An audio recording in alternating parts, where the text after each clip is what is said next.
All right, story time.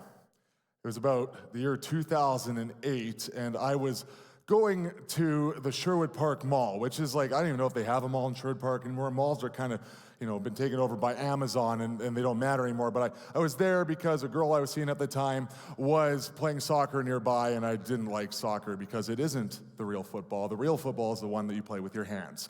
And there we are. Which really, there's a whole thing there that doesn't make any sense, but I'm just gonna commit to it because it's the version that I was better at. So I'm at this mall, and this is back when like the HMV, the CD store, the 90s, 2000s equivalent to the old school record store was still, I wouldn't say it was thriving, but it was kind of on its last legs. It was still relevant. Went to this place and wanted to pick up the latest My Chemical Romance or Blink-182 CD, whatever it was. It's kind of funny that now today, I look at CDs the same way that I did when I was a kid, when I looked at cassette tapes and records. It's like, what am I gonna do with these? These take up so much space. Even the season before streaming, when you just had to buy music for 99 cents per song on iTunes, seems to be archaic to me. But I needed a CD because I had a 6-disc changer in the back of my car in the trunk, and I needed to add some to my repertoire. So I showed up there, found a couple of CDs that I wanted, went to the till, as you do when you're gonna pay for something in person. Again, this is before we had automated robot cashiers. But I went right face to face with the human that was working there, and she says, okay, that'll be like $25. Are you a member of our CD club? Now recognize, this was the Sherwood Park Mall. This was like a local, singular, only one of them exists store. This wasn't like a chain of HMVs. This isn't like Walmart where they're in every community, everywhere. And if you have a club card membership, you're gonna get some sort of deals anywhere in Canada, anywhere in the world. This was the only place, and let me just throw out there, I don't live, never did live, and aim to never live in Sherwood Park. It's nothing against Sherwood Park. I just lived far away from there. I just happened to be in the community. So logically, I, of course, said, no, ma'am, I am not a member of that club. Except for I didn't. I said, for some reason, I felt this pressure, like I needed to be a part of the club. Like if I wasn't part of the club, I was gonna be judged for not being a part of this CD club membership. I said, I am. I just forgot the card. And as those words came out of my mouth, no sooner they escaped my head than I was like, what am I doing? I'm not a member. I don't even care about this place. What's going on? Okay, but at least she'll just move on. She's like, pay your bill, get out, whatever. She's like, oh, that's fine. We can search you up in the database.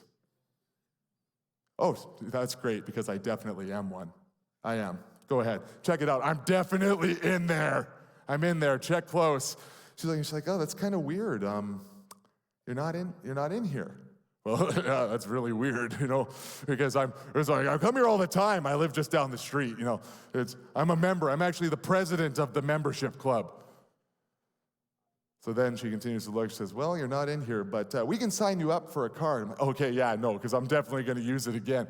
So, and at this point, I'm feeling the pressure, like I'm in deeper than I ever should have been at this point. And how do you explain that you randomly made that up for no reason when there was no gain on the other end of it? You were just feeling pressured from a CD store in a city you don't live in. So I was going to get this card, and then she says, the membership yearly is $35. So I signed up, I spent $35, and I ended up having to be a member of this club. And let me tell you, that is the stupidest thing I think I've ever done in my entire life. Driving home that day, looking in the rearview mirror, I had to turn it upward so I couldn't see myself, because I was so ashamed at the person that I was that day. It was ridiculous. The dumbest I've ever been. But when I think about it, I was like, why did I do that? Why would I had nothing to gain. I've never been, of course I've never been back. Can't afford to. I don't know what happens to me there, but I think it was just this weird pressure that I felt to be a part of that team. And maybe that's over psychoanalyzing, my own tendency to lie for no reason, to not even for my own gain, for my own loss. But I do think that there is something there where we feel pressured to be a part of something, where we feel pressured to live in a certain way, where we want to be a part of the team. It's maybe an overarching sense of tribalism or community that if we're not a part of something, we will not be liked, or we won't have the same opportunities, especially when we're in those spaces. Listen, the guy who was buying his 1,000th Led Zeppelin CD and had a beard down to here and was 45 years old, living in a condo, driving his Thunderbird, he wasn't going to judge me. He didn't care if I was a club member, but in my mind, he was going to go, and I guess it was 2008, right on early Facebook about this guy that wasn't a part of the club. I felt pressure. Outside of a silly, ridiculous, over-the-top, but true situation like that, have you ever felt that? Do you ever feel pressure? When we talk about peer pressure, say no to drugs, dare, all those things. But I mean, have you ever felt pressured to live or behave in a certain way? By your society, by your friend group, to live outside of what you know is right or what you feel is good? Do you often feel pressured to live in a certain way? And if so, how do you respond? Do you generally stand firm in what you believe in? Do you stand in the face of criticism, or do you tend to kind of go with the flow and let it slide? Because it's not worth causing a fuss. It's not worth fighting. It's not worth offending anybody else. How do you respond when you feel pressured to live in a certain way? So I want to take a look. We're continuing in Galatians this week. Take a look at Galatians 2. We're going to read through verses 11 to 16, and it goes like this. But when Peter came to Antioch, I had to oppose him to his face. This is Pastor Paul speaking again. For what he did was very wrong. When he first arrived, he ate with the Gentile believers who were not circumcised. But afterward, when some friends of James came, Peter wouldn't eat with the Gentiles anymore. He was afraid of criticism from these people who insisted on the necessity of circumcision. As a result, other Jewish believers followed Peter's hypocrisy, and even Barnabas was led astray by their hypocrisy.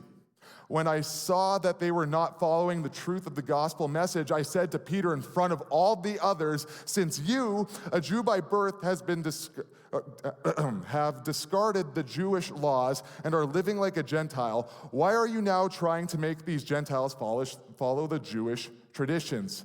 You and I are Jews by birth, not sinners like the Gentiles, yet we know that a person is made right with God by faith in Jesus Christ, not by obeying the law. And we have believed in Christ Jesus so that we might be made right with God because of our faith in Christ, not because we have obeyed the law.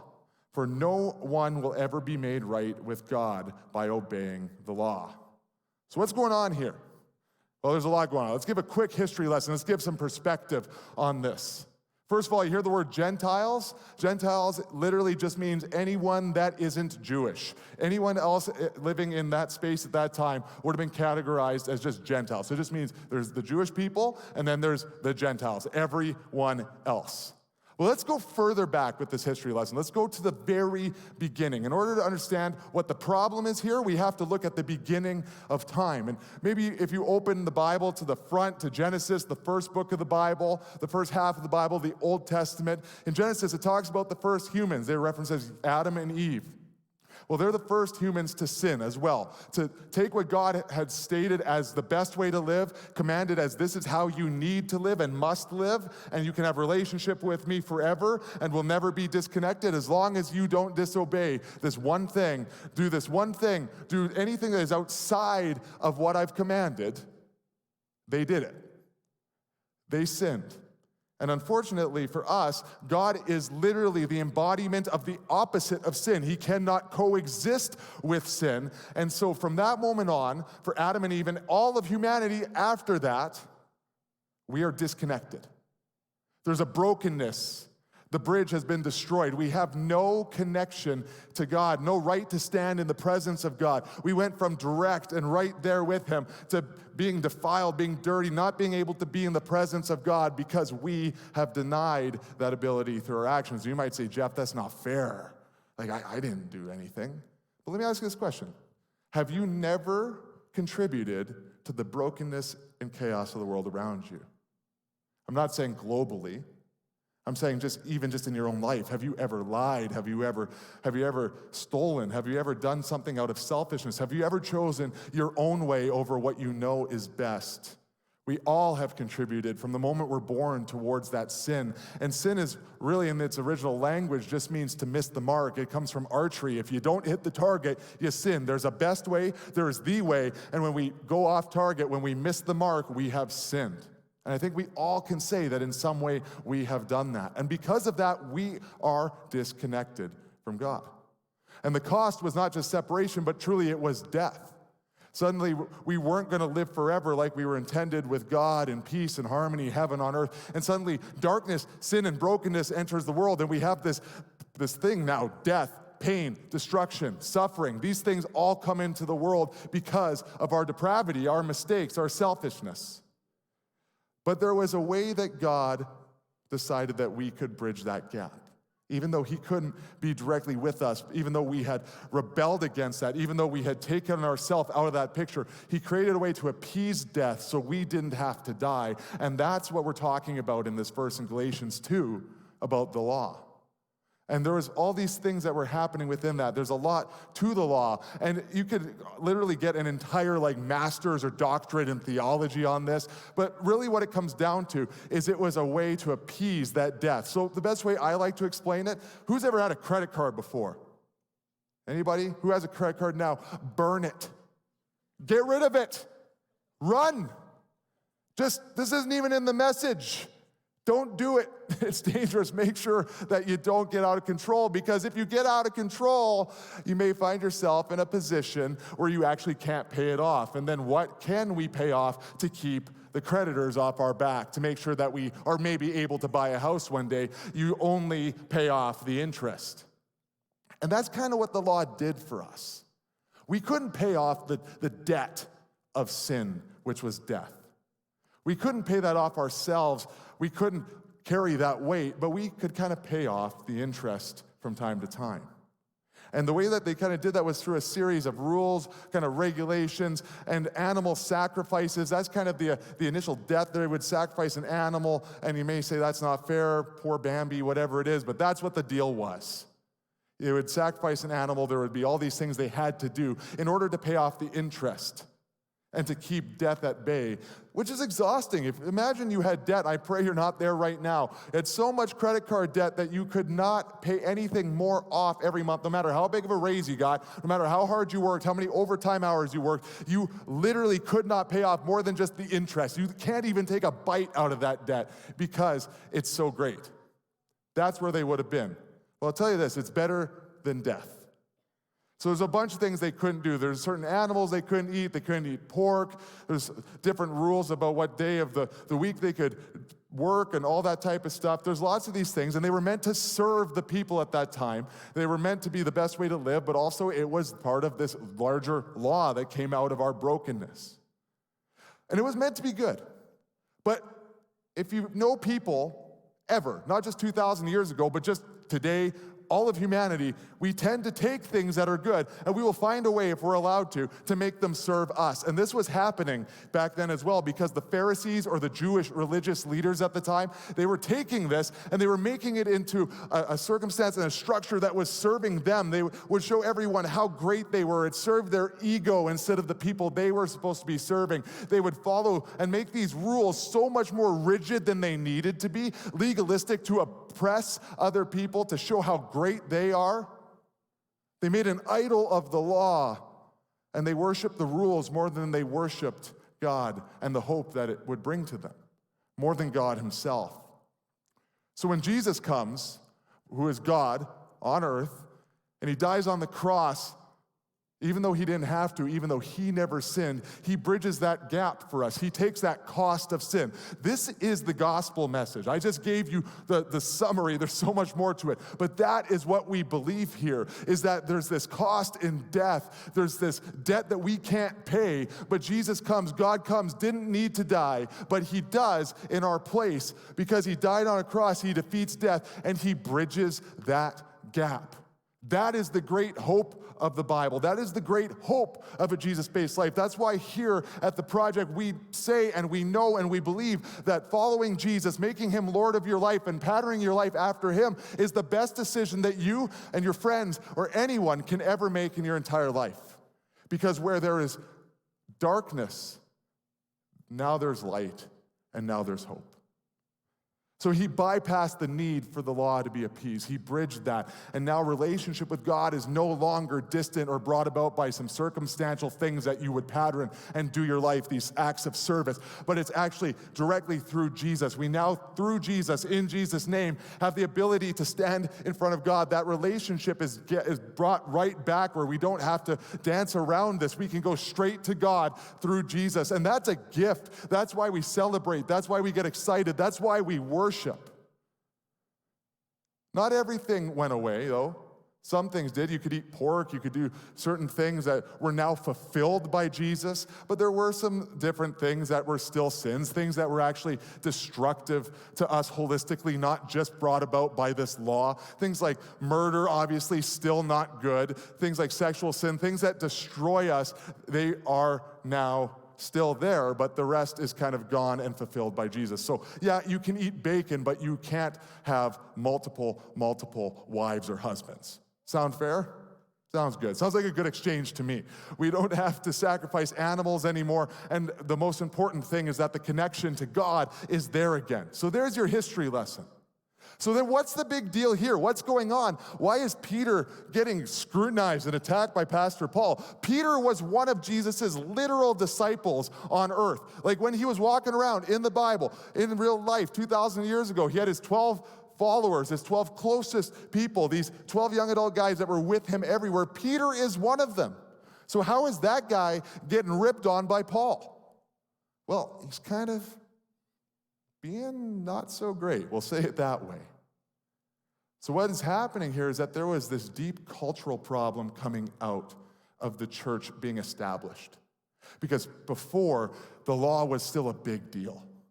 The law was a massive thing, and not just for the Pharisees, it became a point of pride. It actually became a point of cultural identity for Jewish people.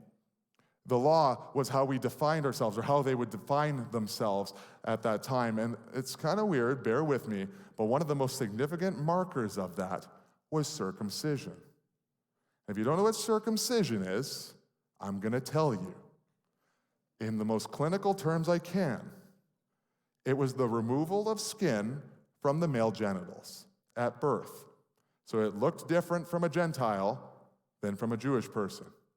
And this is a huge deal. There's a story in the Old Testament where one of the kings of Israel literally calls out all of the other people at war and says, "You uncircumcised losers." Like that was a chirp.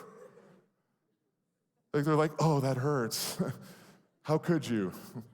Painful. Now today it'd be like, "That's weird, but whatever." Worst war cry ever.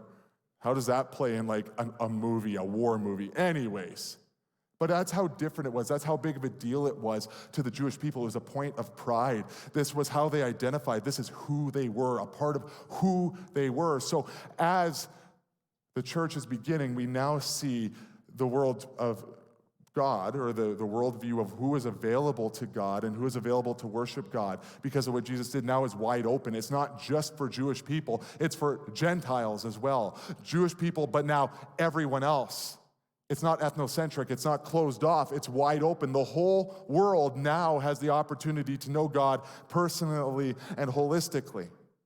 So culturally, there was this issue of like circumcision. So if you want to follow God, okay, you're a 30-year-old man, or you're someone else, whatever, you're coming into the church, it should be, you're welcome to be a part of this crew no matter what. But they couldn't get over their cultural bias, and that was a problem. And they started to say, some of them, well, if you're going to be a part of the church, you got to get snipped. I don't know how many people would join that church, I'm not going to lie. That's not a great invitation to put on people's doors. I don't think your church is going to grow very fast. And it seems today like such a weird flex, but it mattered back then. And so what's happening in this verse is that Paul is saying hey, Peter, you won't eat with the uncircumcised people. I'm not sure how they knew that at lunchtime, but they did. And he wouldn't associate with them. He wouldn't hang out with them. And we all knew why. They all knew what was happening. They all knew that he was avoiding them. He wasn't saying anything negative. He wasn't screaming at them like a war cry about, the aesthetics of their genitals, whatever that is. But he was outright showing it, that he thought less of them. And if you, for whatever reason, if you went to any community, if you went to any place, and you were treated differently because of something like that that's outside of your control, that's not a place you want to be. And the number one thing that we do, the number one reason that we get up in the morning as Christians, people who follow Jesus, is number one, the hope that the cross gives us, like I talked about, but is to share that with everyone else that doesn't know. Not because we want to flex on them, but because there's so much hope and because they need to know. The world around us needs to hear the best news ever. Just because we have it, we can't hold it close and hide it. We need to share it with everybody through our actions, our words. And if we are having these weird, stupid things that we get caught up in, we're never going to be able to do that. So what are those things for us? Ask yourself, what things in my life, what things do I value above the most important things? Where in my faith and in my life am I majoring in the minors?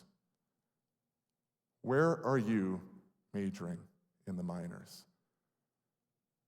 Because we can put culture before Christ. I think we all do it. And it's not the same thing, but we do it all the time. Peter probably wasn't even aware of it. He knew Jesus personally. He knew Jesus deeply. He knew the law had been fulfilled. He's the same Peter that followed Jesus around that part of the world for a long time, saw miracles. He's the one who saw Jesus rise from the dead, who met him after he saw him die. He knew it all. There was no reason for him to have any hesitation. Often I'm like, you know what? When I have a conflict of faith or doubt in my heart or in my mind, or I have those moments of weakness, man, if I could have just seen Jesus walking around on earth, then I'd have no issue. Not true, because Peter did this.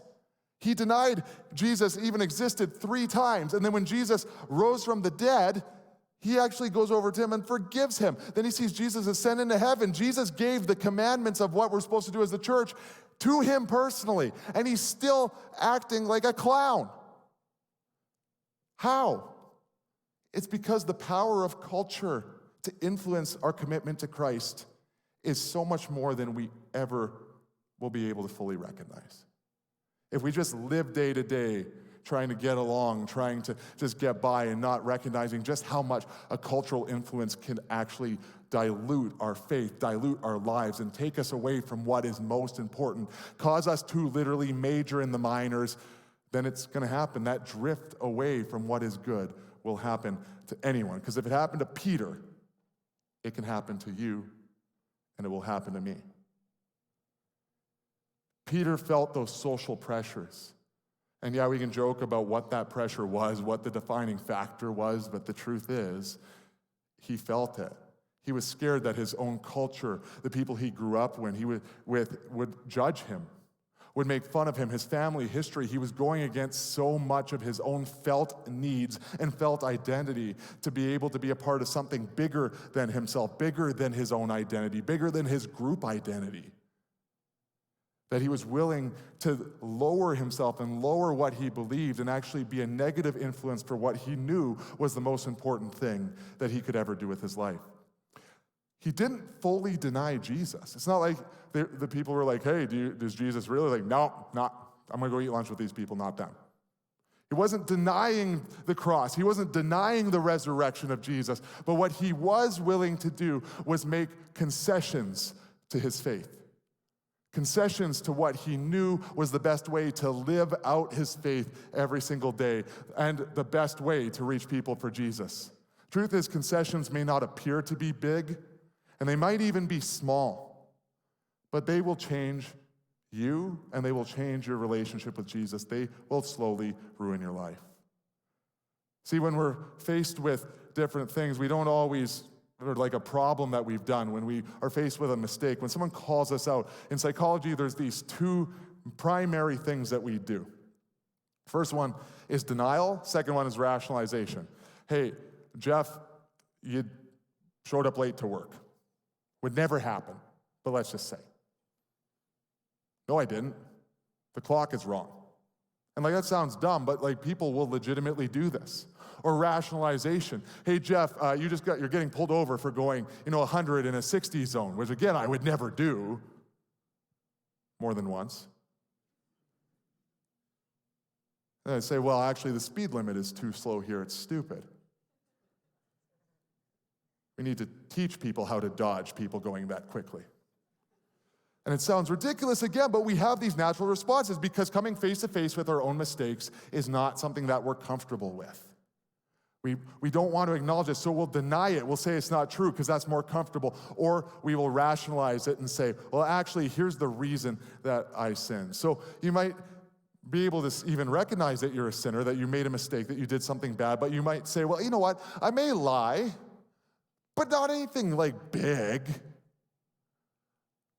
I'm addicted to porn, but not weird porn. And can I just say, this isn't part of this message, it's a conversation for a different time. But can we just acknowledge and normalize one thing, that all porn is weird? That it's not good? I don't know. We just took something uncomfortable and made it more uncomfortable somehow. I'm not sure how we did that.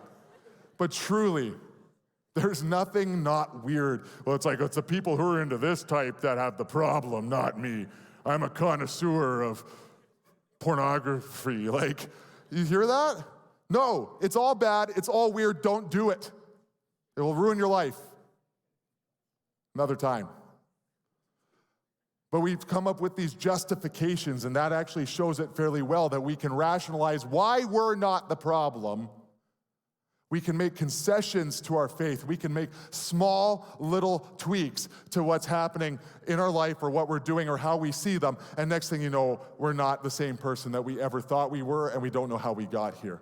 Concessions in your faith will slowly ruin your life and pull you further and further away from Jesus. And concessions are dangerous because they're small enough that it allows us to lie to ourselves. And I can convince myself of anything if it serves me in the right way. We can hide our own crap from our own awareness. We buy our own bull crap. It's really easy. Concessions are small. We don't notice them, but it erodes at who we are. So I want to give you 3 things that choosing your culture over Christ or allowing culture to influence more than Christ will do to ruin your life. And the first one is this, like I said, to erode and devalue your character and your integrity. It's like cracks in your windshield, which I have 1,000 of, and I'm just too cheap to change it. But I was reading recently, actually a couple years ago now, so I really should just get my windshield changed. But you think it's nothing because you get one little crack, you get one little ding. And then it's spiders. One day you wake up, you're like, oh no, and it's all you can see. The sun is reflecting off of it. I got to change this. I can't see. I can't drive west. The whole summer, I'm just blinded, right? You have to get darker and darker sunglasses. You're driving with a welding mask on by the end of the summer because you just can't see through this. But eventually you get used to it. Your brain just kind of zones it out. You don't notice that this thing is happening. It's not a big deal. But over the course of a couple of years, you're more cracked than windshield. It's a disaster. And it may seem like an aesthetic problem or a visual problem, but what I never knew is that when you have enough cracks in the windshield somehow is a part of the overall integrity of your vehicle in an accident. And if it's compromised, the integrity of the entire vehicle in the wrong type of accident is compromised. And you're actually in danger. In our life, we have these small concessions, these small things that erode at the integrity of our lives. The integrity of our character, the integrity of who we are, our faith, and how we know and how we live for Jesus. And one day you just wake up and you're not safe anymore. You're not who you need to be. You're not prepared for that next disaster in life because you've allowed so much of your faith, so much of your identity, so much of who God has called you to be to erode away that you don't even know how it happened. It's a slow and subtle process that will leave you shaped completely different, leave you a completely different person. Second one is to take away any influence you might have to bring to the world around you hope and light. Like I said, this is the greatest news. This is the best news you could ever have in your life. Like is to hear about Jesus, and we are called to reach people for Jesus. We need to tell people, show the love of Jesus, live like Jesus, pattern our lives after him the same way we see in the Bible, in the Gospels, Matthew, Mark, Luke, and John, the second half of the Bible, the New Testament. This is what we need to do. And when we allow concessions in our lives to slowly erode at what we believe and how we live it out, we lose our influence to change a broken world around us for the better. We don't get to help the world that's falling apart because we no longer have the right to stand up because people will see it. The world is sick. I don't know about you. I am sick of wishy-washy people that say what everybody wants or say shocking things or do things for attention and clout, but there's no depth to their character. There's no depth to who they are. They're just trying to gain influence. They're just trying to say the right things and fit into the pressures that culture and society will tell them, and just be something that's not resilient character, not resilient integrity, that doesn't stand firm in life and difficult times.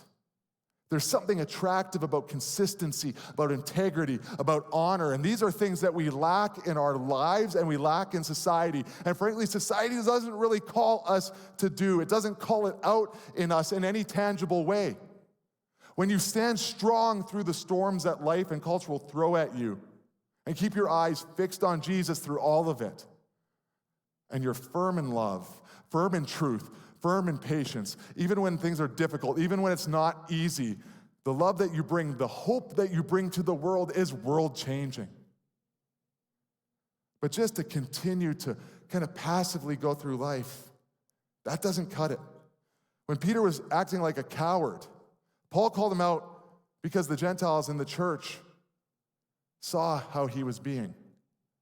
And all the Jewish people did too.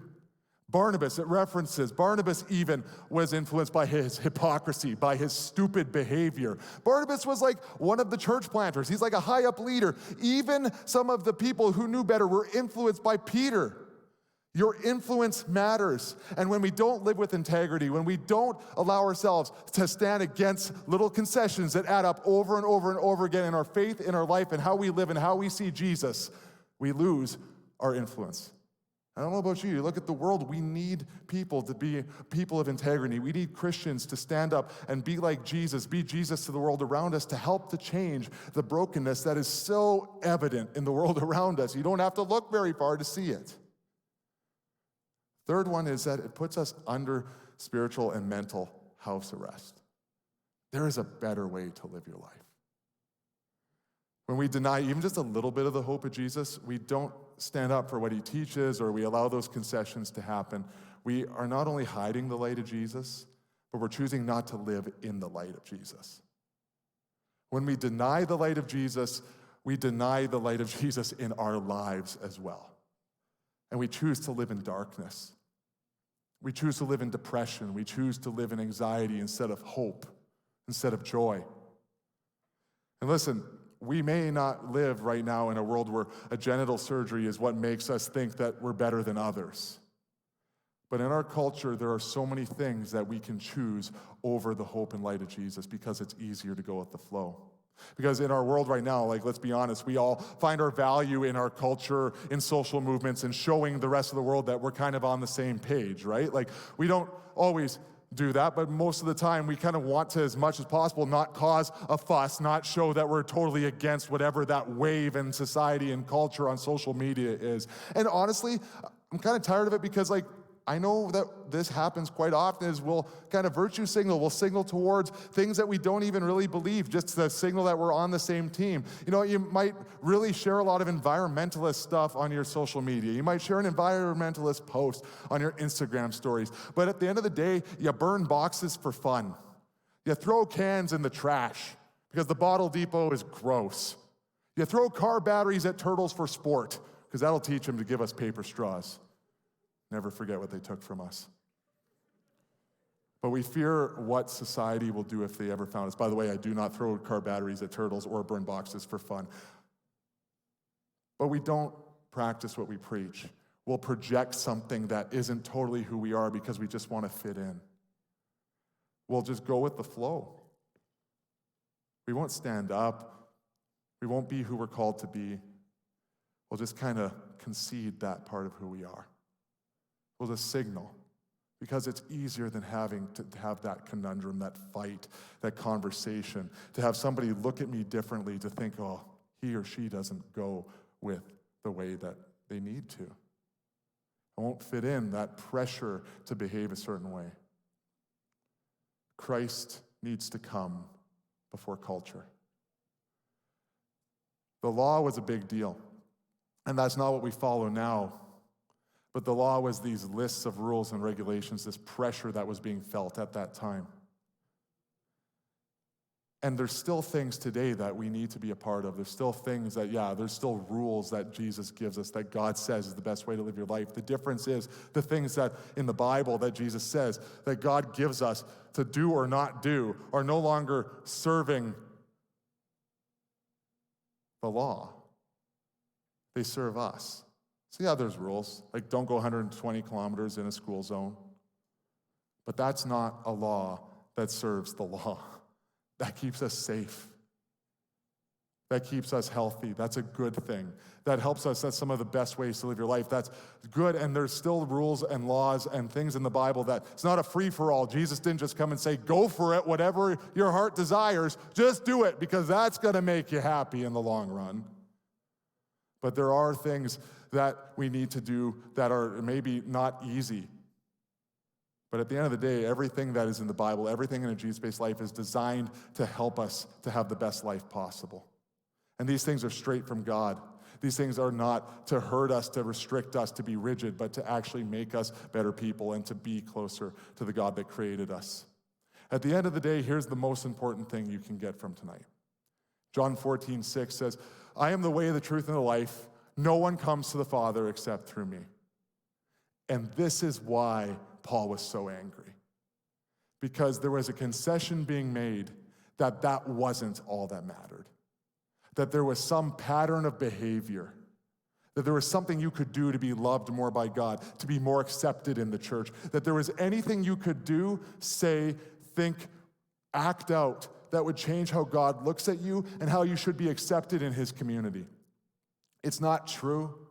And maybe you grew up in a place or you've lived that out where you were told there was. But because there's one thing that makes us right with God, and that is believing in what Jesus did. That is patterning our lives after him and accepting that he defeated death, that he is the hope in our lives today, yesterday, and tomorrow, and that Jesus is the answer to all the darkness in your life, and he will only bring you light, hope, and joy. Your hope and your future comes from Jesus, not from the acceptance of the people around you, and not from what you say or what you do, not from your actions. There is nothing you could ever do, no action you could ever take, no amount of good deeds you can ever make that will make you right with God. You could try forever. It's like running up the down escalator forever. It's chasing a carrot. You'll never, ever be able to succeed or feel hope from that. It's not circumcision 2,000 years ago. It's not what culture pressures us into today. It's not whether you wear a hat in church or whether you have tattoos or piercings or anything like that. It is solely, do you believe in Jesus who died on the cross and who gives you hope?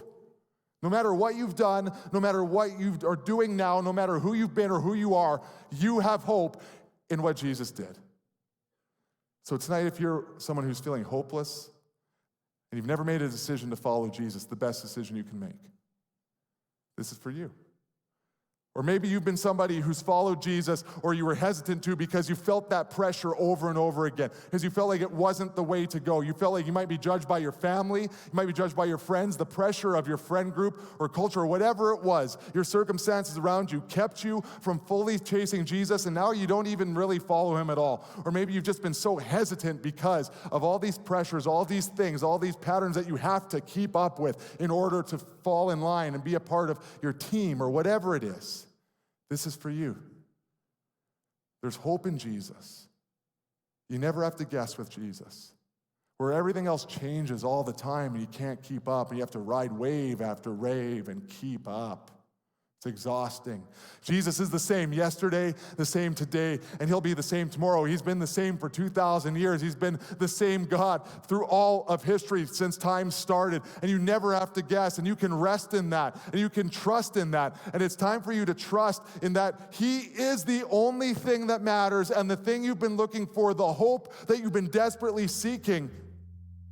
Don't miss out. Jesus is for you. Jesus loves you. And it's time to stop making small concessions to who he is, what he taught, what he believes, and what you believe. He won't turn his back on you. You don't have to make, posts and signal that you're a good person. He looks at you, he's like, yeah, you haven't been great recently, but I know who you truly are. I know who you're called to be.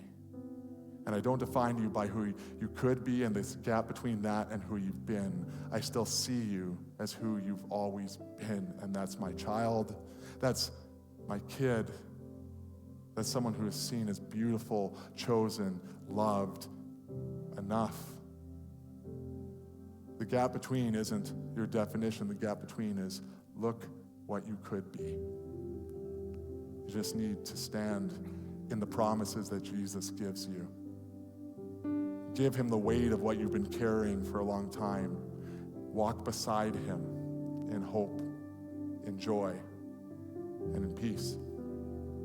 So tonight, maybe you've never made that decision before. Maybe you need to make it again. It's time to come back. I want to give you that opportunity. And if that's you, you can just pray along with me and pray these words along in your head. But just pray with me. God, thank you that you died on the cross, Jesus, that you came and endured crazy suffering and pain, that you bridged the gap we talked about, that we don't have to do like a dance or perform or be performative in our faith. We don't have to do all these different tasks or check things off a list in order to be seen by you as good enough. God, I just am so thankful that you love me for who I am. And Jesus, I acknowledge that you died on the cross, that you bridged that gap, that Jesus, you are God. You hold the keys to forgiveness, the keys to eternity, and the keys to the best decision, which is just hope and joy and purpose for the rest of our lives. So as we make that decision, we give you the keys to our heart, we give you our lives. In Jesus' name, amen.